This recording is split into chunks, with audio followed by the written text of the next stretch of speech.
Pemimpin tertinggi Iran Ayatollah Sayyid Ali Khamenei menyerukan peningkatan signifikan dalam kekuatan militer negara. Melalui platform media sosial X, Khamenei menyampaikan pesan penting kepada angkatan bersenjata Iran. Dalam pernyataannya yang dipublikasikan pada tanggal 13 April 2025, Khamenei menggambarkan militer sebagai pilar pertahanan negara yang bertugas melindungi bangsa dari potensi serangan. Ia menekankan pentingnya menjaga kesiapan tempur pada tingkat optimal, serta meningkatkan kewaspadaan dalam penggunaan perangkat keras dan lunak.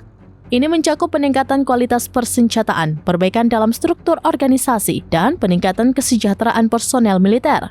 Ia mengecam tindakan negara-negara tersebut yang melarang negara lain untuk mengembangkan kemampuan pertahanan mereka sendiri. دشمن از پیشرفت‌های ما کلافه است.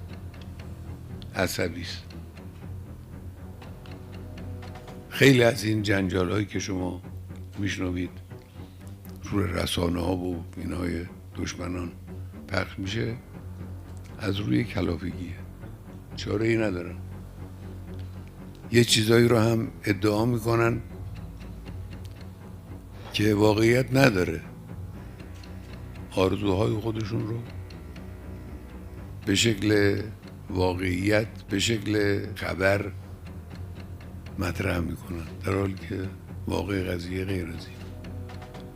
به حمدالله جمهوری اسلامی تلاشش خوبه، تحرکش خوبه، پیشرفتش هم خوبه، خدا رو شکر. در بعض از بخش‌های کشور ما البته گرفتاری‌های محسوسی داریم. بخش‌های اقتصادی به خصوص در برخی گوشه‌هاش گرفتاری‌های زیادی داریم. اینا باید حل بشه، در این شکی نیست. اما مخلوط نباید کرد قضایی رو با هم دیگه. ما یه جا اگر یه نقصی داریم، در یه جای دیگه کمال داریم، پیشرفت داریم. پیشرفتی که تحسین دشمنان ما رو برمی‌انگیزه. این مهمه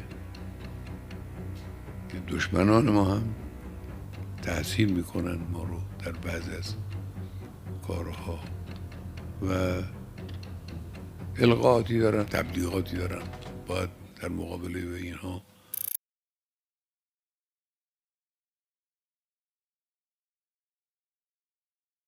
Download Tribun X sekarang, menghadirkan lokal menjadi Indonesia.